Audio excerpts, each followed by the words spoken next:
Laymen's evangelical fellowship స్థాపకులు కిట్సేష్లెన్ దానియేల్ గారు 1960వ సంవత్సరం మార్చ్ 5వ తేదీన చేసిన ప్రసంగం. ఎజ్రా గ్రంథము 7వ అధ్యాయం 10వ వచనములో, ఎజ్రా యెహోవా ధర్మశాస్త్రమును పరిశోధించి దాని చొప్పున నడుచుకొనుటకును ఇశ్రాయేలీయులకు దాని కట్టడలను విధులను నేర్పుటకును దృఢ నిశ్చయము చేసుకొనెను. తన ప్రజలకు ఏదైనా చేయుటకు దేవుడు శీఘ్రముగా ఒక మనిషిని పిలిచినప్పుడు, అతడు అయోగ్యుడు మరియు సిద్ధపడని వాడైనప్పుడు అదెంతో విషాదకరంగా ఉంటుంది. దేవుని మందిరము కొరకై తన ప్రజలను సిద్ధపరచు బాధ్యతను మనం వహించుటకు దేవుని పిలుపు ఎప్పుడు వచ్చునో ప్రభువునకు చెందిన మనకు తెలియదు.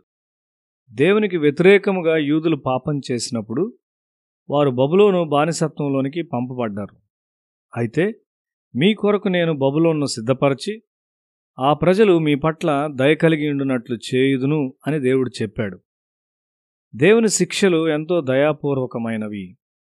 యూదుల్లో కొంతమంది బబులోనులో పరిపాలకులుగా తయారయ్యారు. దానియేలు మరియు అతని సహచరులు ఆ దేశంలో ఒక గుర్తింపు గలవారుగా అయ్యారు. ఈ యూదా ప్రజలు వారి దేశమునకు తిరిగి వెళ్ళి వారి మందిరమును నిర్మించుటలో సహాయపడుటకు కోరేషు ఇష్టము కలిగి ఉన్నాడు. ఒక గొప్ప శక్తి సహాయము లేకుండా దానియేలు వంటి ఒక మనిషి తయారు చేయబడలేడు. ఆ ప్రజల యొక్క భక్తియే ఆ శక్తి. ఒక దేశం యొక్క భక్తి అనేది ఆ దేశంలో అనేకమైన వాటిని సాధించటానికి ప్రముఖ పాత్ర వహిస్తుంది. మన ప్రధానమంత్రికి దేవునిలో విశ్వాసము లేకుండుట ఒక గొప్ప వింతగా ఉన్నది. మన రాష్ట్రపతి విగ్రహములను ఆరాధిస్తూ ఉన్నాడు. ఇది మన జాతినంతటినీ ప్రభావితం చేస్తుంది. ఏదో ఒక దినాన దేవుడు నిన్ను తన పని కొరకు పిలుచును. కాబట్టి నీవు సిద్ధపడి ఉండాలి. యెరూషలేమునకు తిరిగి వచ్చి యూదులను సిద్ధపరచుటకు ఎజ్రా తనను తాను ప్రత్యేకంగా సిద్ధపరచుకున్నాడు. దేవుని మందిరము కట్టుటకు కావలసిన దాన్ని మనం సమకూర్చుకొనవచ్చును. అయితే దేవుని మందిరమును కట్టు ప్రజల విషయం ఏమై ఉన్నది? సమీపమునున్న సమరయులు యెహోవాను ఆరాధించువారు కాబట్టి దేవుని మందిరం కట్టుటకు మేము సహాయం చేయుదుము అని చెప్పారు. లేదు, ఈ విషయంలో మీరు చేయవలసింది ఏమీ లేదు అని ఎజ్రా చెప్పాడు. అక్కడ దేవుని మందిరమును కట్టు పని మాత్రమే కాదుగాని దేవునికి విధేయత చూపు నూతనపరచు పని కూడా ఉన్నది. సమరయులు ఒక విధమైన మిశ్రిత జనం.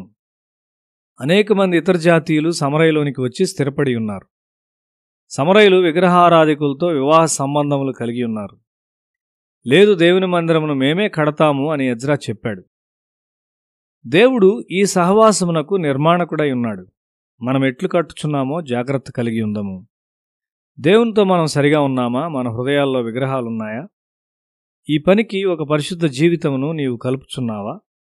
పరిశుద్ధత మరియు సంపూర్ణ నమ్మకత్వంతో ప్రారంభించని ఒక రకమైన క్రైస్తవ్యము గల ప్రజలున్నారు. వారికి అనుకూలమైన విధముగా ప్రజల శారీరక రుగ్మతలను మాత్రమే స్వస్థపరచుటకు మనమిక్కడ లేము.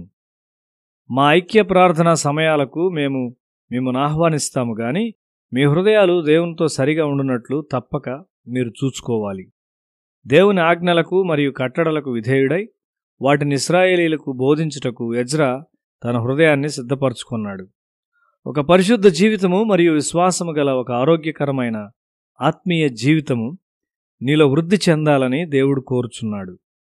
ఎజ్రా నెహెమ్యాలు అయోగ్యులైన ప్రజలను పారద్రోలి విగ్రహారాధికులతో వివాహ సంబంధం గల వారి నుండి ప్రజలను ప్రత్యేకపరిచారు. వారు కృతనిశ్చయతతో దాన్ని చేశారు. మందిరం కట్టబడిన తరువాత నెహెమ్యా ప్రజల ఆత్మీయ జీవితాన్ని కట్టాడు. అతడు దేవుని వాక్యము చదువుతూ ఉండగా ప్రజలందరూ నిలువబడి వారు దాన్ని వినుచూ ఏడ్చారు. విధేయులౌటకు వారు వారి హృదయములను సిద్ధపరచుకున్నారు. యాజకులు మరియు లేవీయులు తమను తాము శుద్ధిపరచుకున్నారు. సమరయలో లేవీయులు ఉన్నారు గాని దేవుని పనిలో వారు సహాయం చేయుటకు ఎజ్రా వారిని అనుమతించలేదు. అన్ని సమయాల్లో నీవు బోధించనవసరం లేదు. నీ జీవితమే బోధిస్తుంది. నీ ఉనికి ప్రజలను పాపములు ఒప్పుకున్నట్లు చేస్తుంది. రోజులు గడుచుండగా దేవుడు మనకు కృపను శక్తిని ఇచ్చును. అనేకులను విడిపించుటకు దేవుడు నిన్ను వాడుకొనును. అయోగ్యమైన వారితో మీ ప్రార్థనా గుంపులు కలుషితము కాకుండునుగాక. దేవుని వెదకు ప్రజలను సిద్ధపరచుటలోను దేవుని ప్రమాణములను పాటించుటలోనూ బాధ్యత తీసుకో. దేవుని రాజ్యం కట్టుటలో మనమందరం కలిసి పనిచేయుదము.